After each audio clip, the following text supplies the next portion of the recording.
and happy days to us all. See the chimney stacks go blacker as wheels go round and round. No millionaire attacker, no opposition bound. Is it true that he's right in the White House? Like a lighthouse to show us the way. Uncle Sam, hear those cheers. He'll be with us for more years. Franklin D. for the USA. Franklin Delano Roosevelt, the spirit of America for more than a decade.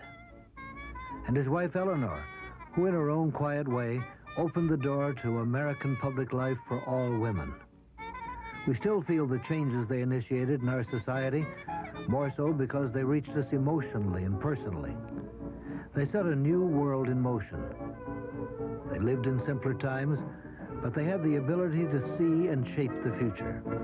If the average citizen is guaranteed equal opportunity in the polling place, he must have equal opportunity in the marketplace. And later, Eleanor would identify the overwhelming importance of education to the future of the world. And since the world is constantly growing smaller, it really matters to us today what the education is for the young people of India, for the young people of Africa. Very soon we will be so close to areas of the world that have seemed to us far away. They saw the changes coming, and FDR saw that the boiling cauldron that was the Second World War would change the world forever. This generation of Americans has a rendezvous with destiny. Who were these Americans who had a rendezvous with destiny, who fought the war and returned older than their years, wiser and less tolerant of the world's inequities? Bob Aarons, Harold Washington, and Mark Jones were three of them. And their separate paths would join in Chicago in the post-war years in a different kind of a cauldron. I had the feeling that somehow or other, if I took some chunk of time out of my life every day, every week, every month, and could, you know, work on things that were constructive and useful, that would be an investment, and it would prevent this ever happening again, where you could be just yanked up totally and put into a situation where you're fighting and killing people again. That we had just won the war, saved the world from Hitler and from Mussolini and Tojo, and that we weren't going to tolerate anything that was akin to what we just finished fighting for. I wanted to be a lawyer. I knew what I wanted, and somewhere in the back of my mind, I assumed I would be in public life in one form or another, not necessarily running for office. Like hundreds of thousands of other vets across the country, Aarons, Washington, and Jones had a thirst for education. They knew its value, and they would be among the first to attend a new college, Roosevelt College, established in 1945 and named after FDR. It was a unique school, a college for the times, itself born out of great change. We weren't preoccupied when we were together with who's black, who's Jewish, who's white. We didn't think about it. And what we thought about is what we were doing. If you were in a student activity, if you were working in the theater group, if you were involved in the student council, if you were sharing homework together, that's what was important. Most of the other universities had quotas. We knew we were part of a social experiment, and we wanted to succeed, and we wanted to be part of it, and we were proud of it. It was a cacophony of political beliefs, strident, well-articulated positions about life and liberty. It was a real insane but interesting place. You could walk into the day room, or what do they call it in those days, student union room, and you could go from one corner to another and get any kind of political discussion you wanted. You probably lose it, but you could get into it. It was just that kind of a life. We met during our college days. We met in an atmosphere of love and friendship and belonging. And so the ties were perhaps bound even tighter in that school than they would ordinarily be bound in any school, because we were living an existence which in a sense was unreal. It was no wonder Roosevelt College was such a unique establishment. Not only was it housed in the auditorium building, the turn-of-the-century hotel, theater, and office complex designed by famed architects Dankmar Adler and Louis Sullivan, but it was a college founded in controversy. Over, of all things, discrimination. 20 years before the rest of the country caught up with the civil rights movement. Today we can look back and measure the contribution to our democracy that came out of this new beginning at Roosevelt and try to understand the lessons of the Roosevelt experiment.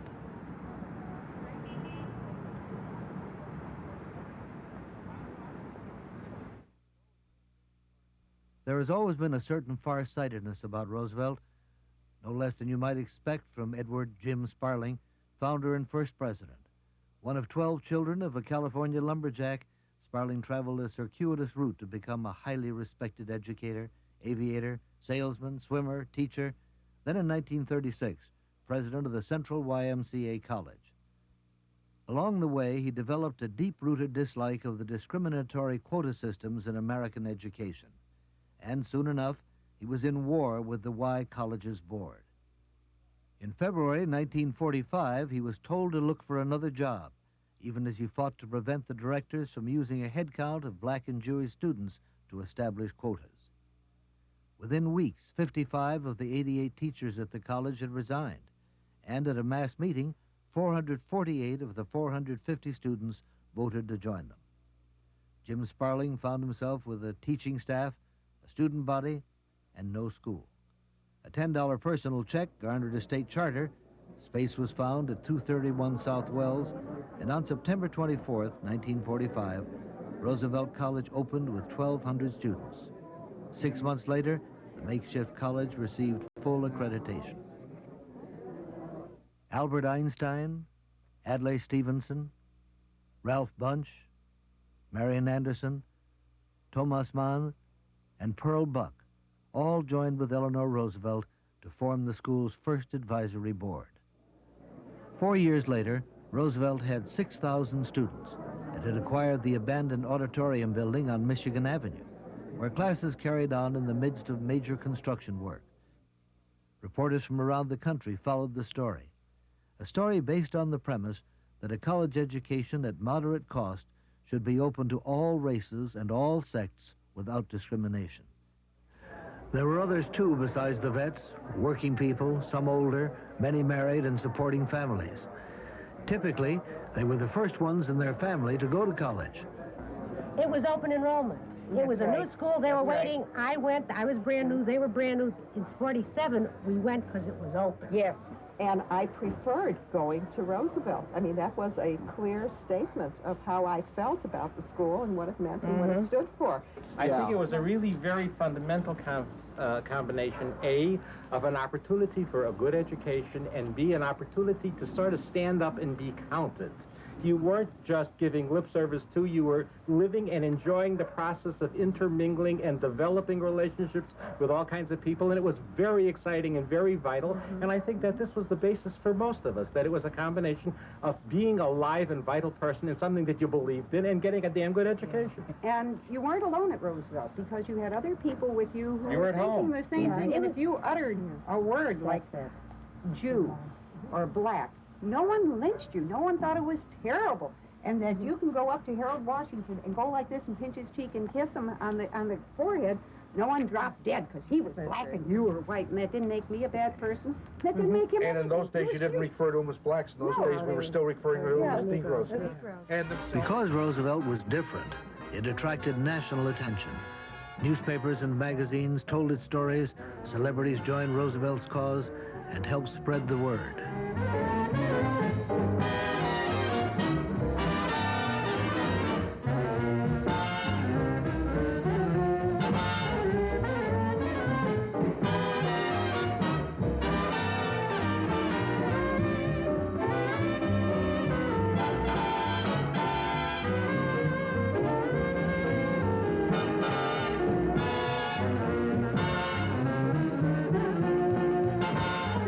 Ralph Weil taught at Roosevelt in those early days and now is president of the university. What was so unique and so important is that it served as a prototype, that it served as a stimulus, as a catalyst for change. Now, I think those changes were going to come in any case. But I think that whenever change takes place in a society, you have to have change agents. But there were groups that felt threatened by the kind of social change that Roosevelt represented.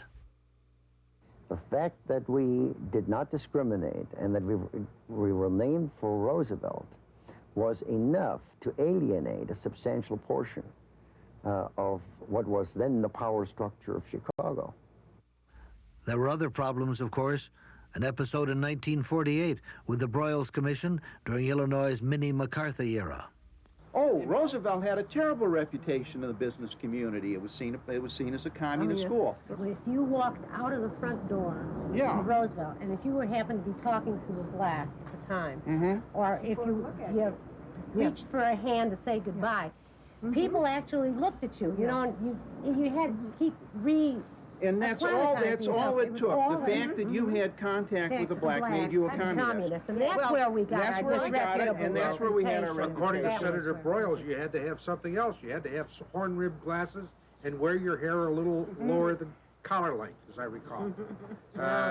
He held up so somebody who was trying to fight Broyles on the floor held up a picture of Abraham Lincoln. He said, "You call this man a communist?" We had a student, a black student, who went into the auditorium barbershop, which was a barbershop in the building that Roosevelt was housed in, and the barber called the police, and they had the paddy wagons out there, and there was a big mess. Being so surprised at the publicity Roosevelt was getting. I mean, it was foolish of me to be so surprised at calling it a hotbed of communism. And all of a sudden, relatives, parents, people who really didn't ask you too many questions about college, they all got very interested in where you went to school and what your values were and were you all right.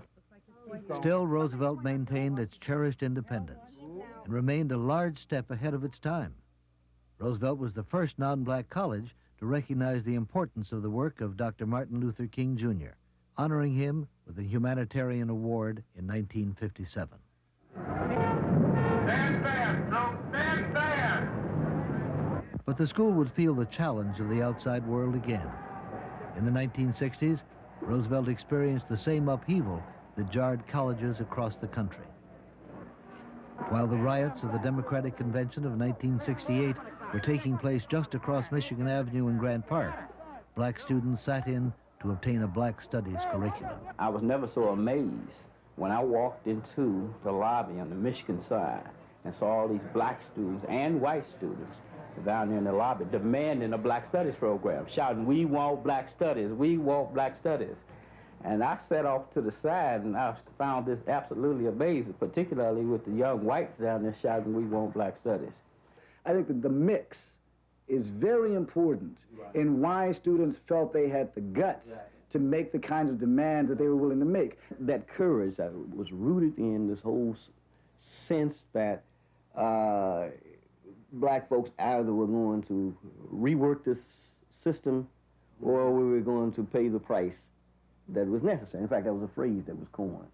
By any means necessary. By any means necessary. So Malcolm X. Yeah, and popularized by Stokely. You're part of the problem or you're part of the solution. Down the street one Saturday when I had a class at Roosevelt and I was taking the L and I missed my stop for some reason. It was early in the morning and having to walk down State Street back to Roosevelt from about Marshall Fields early in the morning, and a police car following me very, very slowly down the street. And at the time, I was had just had a natural, and my hair must have been out to here. So I know that they were waiting for me to throw some brick through Marshall Field's window. But it scared me absolutely senseless. And yet, with all the turmoil of the times, Roosevelt continued to serve the adult urban student who worked for a living and needed an education to move ahead in his or her chosen profession. Fred Rice, now Chicago's police chief, was one of the many who worked his way through Roosevelt in the 60s. Well, I concentrated in urban studies because I felt that as a police officer, I certainly could hone my skills in the problems of our urban society. That you had quite a mixture of students, and you learned just as much from the students as you did from the professors. On into the 70s and the 80s, the faculty and students sought to maintain the original commitment. It has been a struggle in a rapidly changing world, a world in which Roosevelt graduates are beginning to make a difference.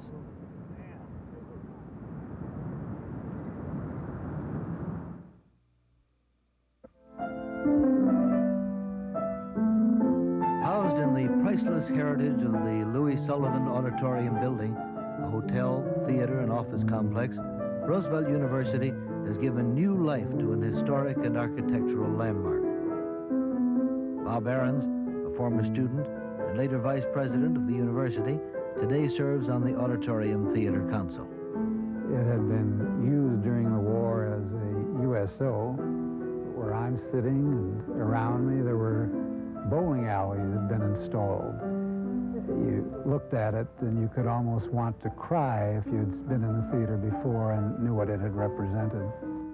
Desperately seeking room to grow at a time when there was no space available, the Roosevelt trustees purchased the buildings and over the next 30 years converted hotel rooms to classrooms and then began a mammoth restoration on the theater and other major public areas. And today, the halls of the former hotel are often filled with the echoes of the musical college, which Florence Ziegfeld Sr. founded in 1867 as Chicago Musical College. Felix Gantz, nephew of Rudolph Gantz, who held court as head of the music college for 3 decades, carries on the tradition. In the United States, art schools have become part of a university setting. In Europe, universities existed hundreds of years before art schools ever, in a way, came into existence. And as a result, here it is much more democratic, and I don't see anything wrong in it. As a matter of fact, I think it cross-fertilizes many people much more. Students from the rest of the university can come to our concerts. La finestra, oh mio tesoro, devieni consolare il pianto mio.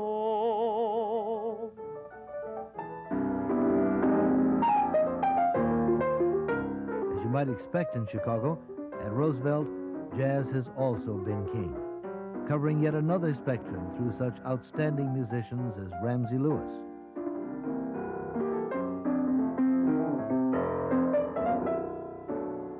The music, the architecture, the principles of Roosevelt University, all are international in character.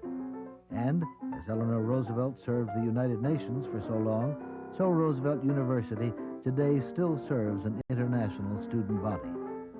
And I am particularly happy that a university which bears my husband's name should be a pioneer in the kind of education which is, I believe, most important for the future of our nation and for the future of the world. Yet the world has changed radically in 40 years, and some of the electricity has gone out of the air. Was it simply a product of the times?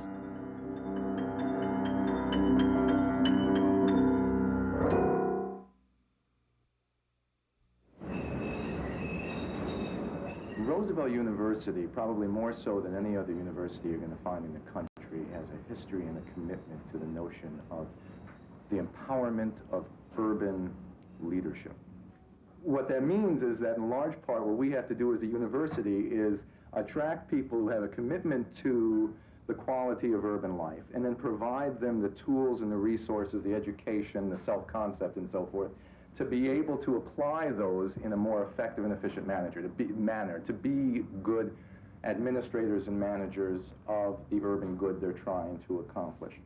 It's important because we're a partner with the city, not just by virtue of who our alums are, but by virtue of this sustained urban commitment. And we can't get out of this building. This is our building. This is where we belong. We're in the heart of the city. There is a legacy at work here, a legacy of democratic ideals implicit in the foundation of Roosevelt University.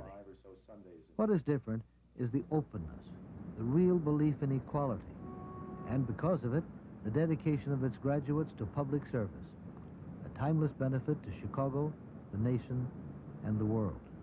It's no accident that so many Roosevelt students go into public service in one form or another.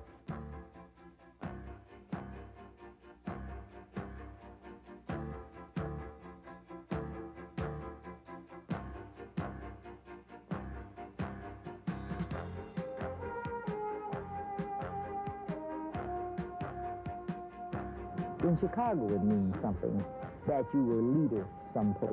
And Roosevelt was that place where one could become a leader.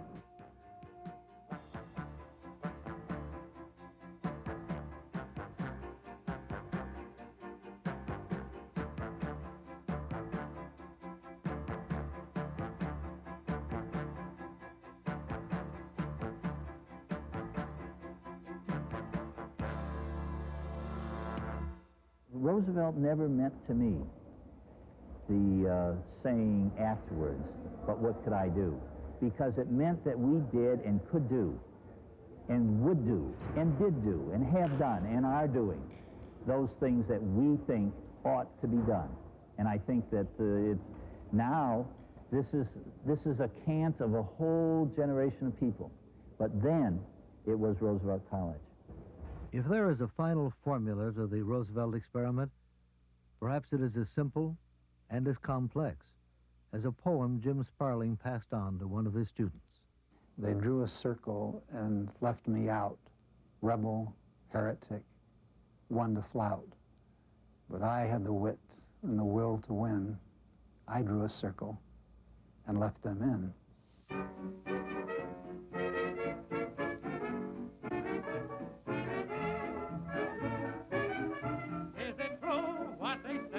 About Roosevelt, yes, he brought happy days to us all. See the chimney stacks go blacker as wheels go round and round. No millionaire attacker, no opposition bound. Is it true that he brightened the White House like a lighthouse to show us the way? Uncle Sam, hear those cheers. He'll be with us for more years. Frank the deep